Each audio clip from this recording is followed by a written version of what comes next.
All right, so here we go. Just another day making it happen out there with multifamily investment properties. And ultimately, we're working with investors to be able to really guide them, to offer them cash flowing opportunity for those busy professionals out there. And you're doing the same thing, or if you are doing the same thing, you want to think about how can you align with the investors to give them the best opportunity to succeed in your deal, because not every investor is going to have the same return protocol as the next one. Some may have a higher risk profile. Some may really just be looking for a cash flow day one.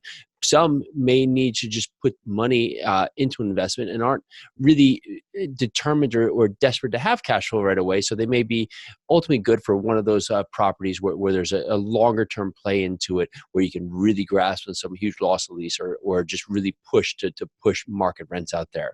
So as you're looking at investments, you want to make sure that you have different buckets of investors that are going to align with you for different approaches to buying apartment buildings.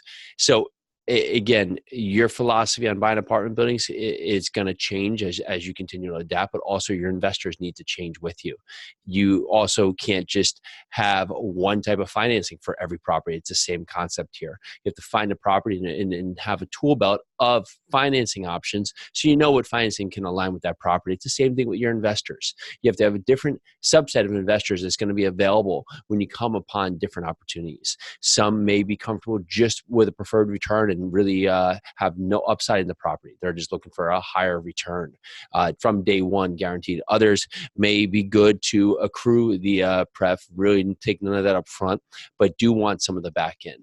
Some really, for that point, may not be looking for any prep, just want to split on the equity going down there. Every investor really is going to have a different story. Some may just like investing locally. Some really want to be focused out of state. So you need to know your investor. You need to understand how you can help them and how you can be most beneficial, because it's going to allow you to tackle so many deals quickly. So you're not trying to just offer off a huge menu to your investors without really knowing who they are and how you can help them. All right, go out there, make it happen.